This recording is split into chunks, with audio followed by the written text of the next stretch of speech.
Bonjour à tous, nous sommes donc le samedi 5 février 2011. Alors le nombre de morts continue à grossir en Égypte et Moubarak est toujours en place alors qu'on attendait le changement avec le fameux vendredi du départ. C'est vrai qu'à 82 ans, on réagit moins vite, on prend plus de temps pour faire sa valise, surtout quand on ne connaît pas la destination finale. Va-t-on aller dans un pays chaud, une station de sport d'hiver? C'est pas une décision qu'on peut prendre à la légère, de choisir entre des tongs et des après-ski. La chasse aux journalistes se poursuit. C'est vrai qu'il y a des vrais journalistes sur place. Ça existe encore. Il n'y a pas que des Laurence Ferrari ou des Claire Chazal. Il y en a qui vont chercher l'info et qui prennent des risques pour ça. Remarquez, si des journalistes qui font leur boulot se font tabasser, ça s'explique par le fait que les Égyptiens, pendant des décennies de dictature ou de régime autoritaire, c'est selon si on est étranger ou autochtone, n'ont pas croisé souvent de vrais journalistes. Les attachés de presse qu'il y avait avant ne travaillaient pas de la même façon. Une petite parenthèse pour signaler que les journalistes n'ont pas été attaqués les premiers jours des manifestations.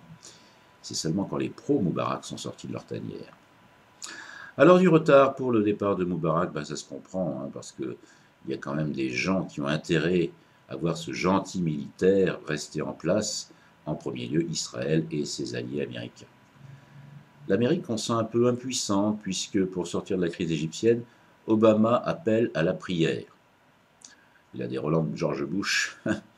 Israël continue à agiter le spectre des musulmans intégristes pour un voisin avec qui le dialogue était possible et qui compte le plus grand nombre d'habitants.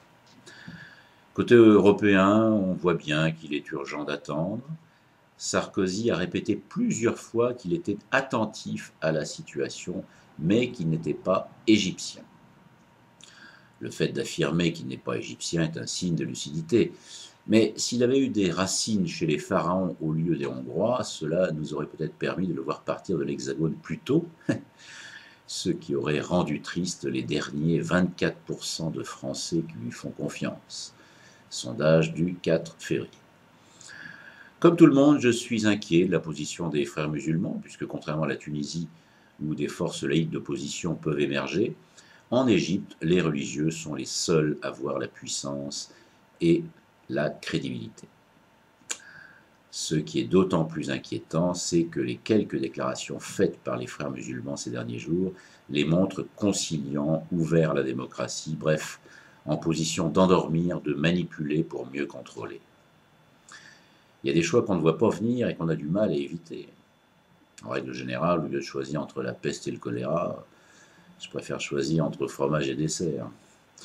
Alors, puisque El Baradei ne veut pas y aller, il va falloir faire preuve d'imagination et accorder les violons américains et européens pour aider les bonnes volontés capables de faire barrage aux intégristes.